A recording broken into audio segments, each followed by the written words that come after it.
इस संसार में सबसे बड़ा पाप कौन सा है? यह एक जटिल प्रश्न है जिसका उत्तर कई कारकों पर निर्भर करता है, जैसे कि व्यक्तिगत विश्वास, सांस्कृतिक मूल्य और धार्मिक मान्यताएं।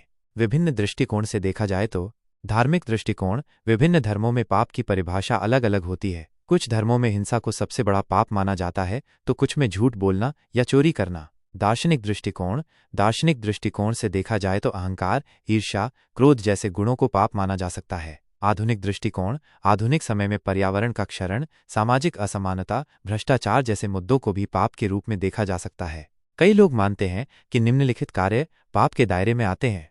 हिंसा, किसी भी प्रकार की हिंसा, चाहे वो शारीरिक हो या मानसिक, पाप मानी जाती है। अन्याय, किसी के साथ अन्याय करना, चाहे वो जानबूझकर हो या अनजाने में, पाप माना जाता है। झूठ बोलना, सच को छुपाना या झूठ बोलना भी पाप माना जाता है। चोरी करना, किसी की चीज चुराना भी पाप माना जाता है। अहंकार, अपने आप को दूसरों से श्रेष्ठ समझना भी पाप माना जाता है। ईर्ष्या, दूसरों की खुशी पर जलन करना भी पाप माना जाता है। क्रोध, किसी पर क्रोध करना और उसे नुकसान पहुंचाना भी पाप माना जाता है।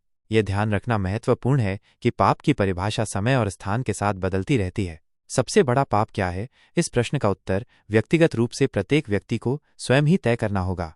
आप किस दृष्टिकोण से इस प्रश्न का उत्तर जानना चाहते हैं? यदि आप किसी विशिष्ट धर्म या दर्शन के बारे में अधिक जानना चाहते हैं तो मैं आपको उस बारे में जानकारी दे सकता हूं।